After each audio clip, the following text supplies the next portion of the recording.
बिस्मिल्लाहिर्रहमानिर्रहीम, अस्सलाम वालेकुम नाज़रीन, मैं हूं बाबर हयात और आप देख रहे हैं 24/7 उर्दू न्यूज पर होम एक्सपेंस के ताउन से बाबर हयात शो। नाज़रीन, पाकिस्तान सुपर लीग का आज का मैच कराची किंग्स एक बार फिर हार गया। जी हां, कराची किंग्स के हिस्से में जो फतह है वो एक बार फिर नहीं आई और मुल्तान सुल्तान ने एक जबरदस्त मैच जीता है, जबरदस्त तरीके से मैच जीता है। और कराची किंग्स अगेन एक ऐसा मैच जो आई थिंक सो कि कराची किंग्स दिमाग का थोड़ा सा इस्तेमाल करके और better application of their better specially अगर मैं कहूं तो वो करके ये मैच जीत सकते थे।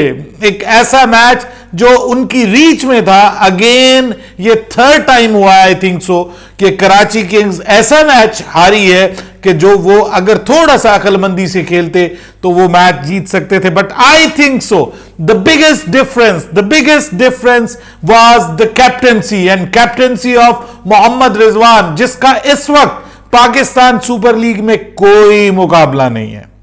मोहम्मद रिजवान इस वक्त जिस तरह की कप्तानी कर रहे हैं पूरे पाकिस्तान सुपर लीग में, मैं बिल्कुल ऑनेस्टली आपको बता रहा हूं कि मोहम्मद रिजवान इस वक्त टॉप पे हैं। मैं किसी को सेकंड थर्ड के उसमें चक्कर में नहीं पड़ूंगा, लेकिन यह बात क्लियर है कि मोहम्मद रिजवान कप्तानी में सबसे बेहतरीन है और वो अपनी टीम को जिस तरह से रिजवान लेके चल रहा है कमाल है। उसके प्लेयर्स उसके साथ भरपूर उसका साथ निभा रहे हैं, बड़े चार्ज हैं, बड़े मोटिवेटेड है। टीम बहुत अच्छी सिलेक्ट की हुई है, बहुत ही हाईली बैलेंस टीम सिलेक्ट की हुई है। एक एक बंदा जो है ऐसे लगता है कि बहुत थॉट आउट सिलेक्शन है उनकी, और उनके जितने भी प्लेयर्स हैं लोकल टैलेंट स्पेशली कमाल का परफॉर्म कर रहा है। और कप्तान इतना कनिंग है कि उसको पता है कि मुझे किस बॉलर को किसके सामने और किस वक्त इस्तेमाल करना है।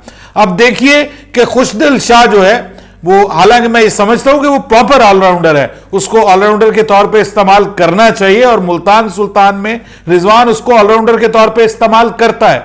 लेकिन आज के इस मैच में गेम चेंजिंग विकेट जो है वो खुशदिल शाह ने हासिल की है, जहां पे खुशदिल शाह को लाया गया और किनके सामने लाया गया, शान मसूद और शुएब मलिक के सामने। जब ऐसा लग रहा था कि कराची किंग्स जो है वो स्टेबल हो रही है, वो मैच को जीत सकती है, फिर देखिए कि बहुत सारे आपको ऐसे बॉलर्स, बहुत सारे ऐसे आपको जो है वो कप्तान मिलेंगे जो यंगस्टर्स को एक्सपोज कर देते हैं और उसको ऐसे ओवर करवाते हैं कि जनाब वो दोबारा बेचारा उठता ही नहीं है।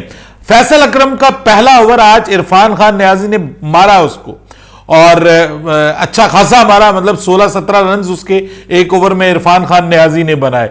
लेकिन फैसल अकरम को वो दोबारा नहीं लेके आए, फैसल अकरम को उसने दोबारा नहीं मौका दिया। उसकी वजह यह है कि आज के इस मैच में शायद ये पिच उसको सपोर्ट नहीं कर रही, या उससे लाइन एंड लेंथ या रिदम में वो नहीं आ पाया पहले ओवर में, तो उसने उससे रिस्क ही नहीं लिया।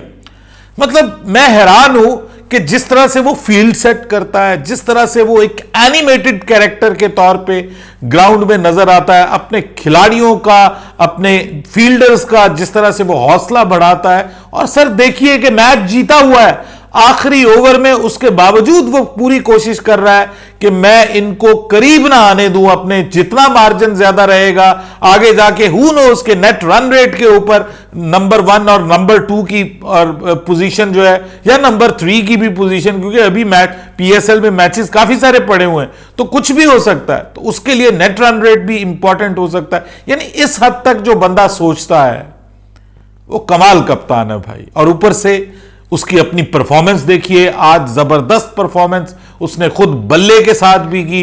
लेकिन आज जो एक्स्ट्रा ऑर्डिनरी इनिंग्स हमें उस्मान खान की जानिब से एक बार फिर देखने को मिली। पिछले मैच में भी आपको पता है कि उस्मान खान ने जबरदस्त इनिंग्स खेली थी, बट अनफॉर्चुनेटली वो सेंचुरी स्कोर नहीं कर पाया था।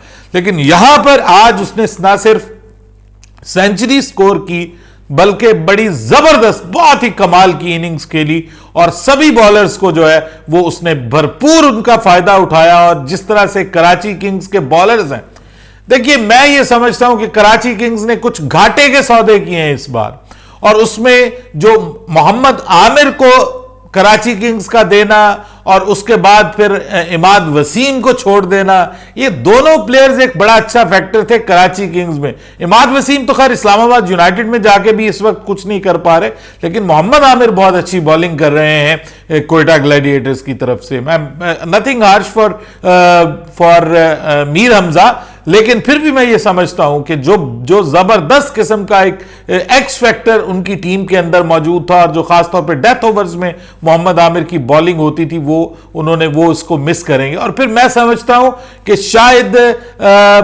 एक और उनसे गलती हुई है, और वो शर्जील खान के हिसाब से भी हुई है, क्योंकि शर्जील खान भी काफी अरसे उनके पास रहा है, और फिर एक और गलती उन्होंने की, और वो शान मसूद को कप्तान बना के की है। क्योंकि शान मसूद की कप्तानी को भले आप जो मर्जी कहें, लेकिन प्रॉब्लम यह है कि जब आप खुद ही परफॉर्म नहीं कर पा रहे, आप नॉर्मली आप T20 के प्लेयर ही नहीं हैं, आप एक ODI प्लेयर हैं, या आप ज्यादा बेहतर आप एक टेस्ट प्लेयर हैं, आप T20 के प्लेयर ही नहीं है, तो आप स्ट्रगल कर रहे हैं। जब आप at the top of the inning struggle करेंगे, तो आपके साथ सभी नीचे स्ट्रगल करेंगे। और फिर शुएब मलिक को लेके आए कि वाह जी वाह, शुएब मलिक हमारे लिए बहुत कमाल करेगा। मतलब अब मैं ये समझता हूं कि जितना तजुर्बा है शुएब मलिक के पास और शान मसूद के पास, अगर वो अच्छी खासी पोजीशन में आ चुके थे और 9 साढ़े 9 के रन रेट के साथ वो रन्स बना रहे थे, जबकि 10 का रन रेट रिक्वायर्ड था, और ऊपर नीचे दोनों गैर जरूरी शॉट्स खेल कर आउट हुए हैं। और यहां पर मैं क्रेडिट अगेन देता हूं कप्तान का, रिजवान को, कि वो मतलब उसको पता है कि अपने बॉलर्स को कब कहां किसके खिलाफ इस्तेमाल करना है, और किस बॉलर को गन बॉलर बना के तो अगली टीम को मुश्किल में डालना है। तो यह बहुत बड़ा डिफरेंस है। कप्तान आपको लड़वाता है भाई, कप्तान जो कहते हैं ना मार्शलिंग द ट्रूप्स, कि अपने फौजियों को किस तरह से वो आगे लेके चलता है, ये इंपॉर्टेंट है। और वो हमें मोहम्मद रिजवान में कमाल की खूबी नजर आई। और फिर एक मैं और समझता हूं कि कराची किंग्स ने जो सबसे बुरी ट्रेड की है, ट्रेड ही समझ लीजिए, और वो है मोहम्मद नवाज की। मोहम्मद नवाज को कराची किंग्स ने जो खरीदा है, ये भी बहुत बड़ी गलती की है। मोहम्मद नवाज बिल्कुल फारिग बॉलर हुआ इस वक्त, उस बेचारे को समझ ही नहीं आ पा रही कि उसकी बॉलिंग किधर गई है। बैटिंग में वो बस ठीक है, टुल्ला है, और बल्ले पे आ गई बॉल तो आ गई, नहीं तो वो आपको मैच जितवा कर नहीं दे सकता। ये बहुत बड़ा मसला है कराची के लिए।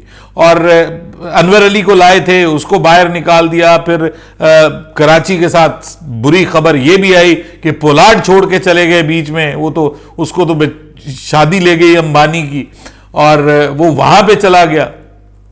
तो भाई ये जो सारी सिचुएशंस हैं, इसमें मैं समझता हूं कि कराची के चांसेस जो हैं वो अब मुझे काफी ज्यादा डाउन लग रहे हैं, क्योंकि इस्लामाबाद यूनाइटेड मुझे ऊपर आता हुआ दिखाई दे रहा है।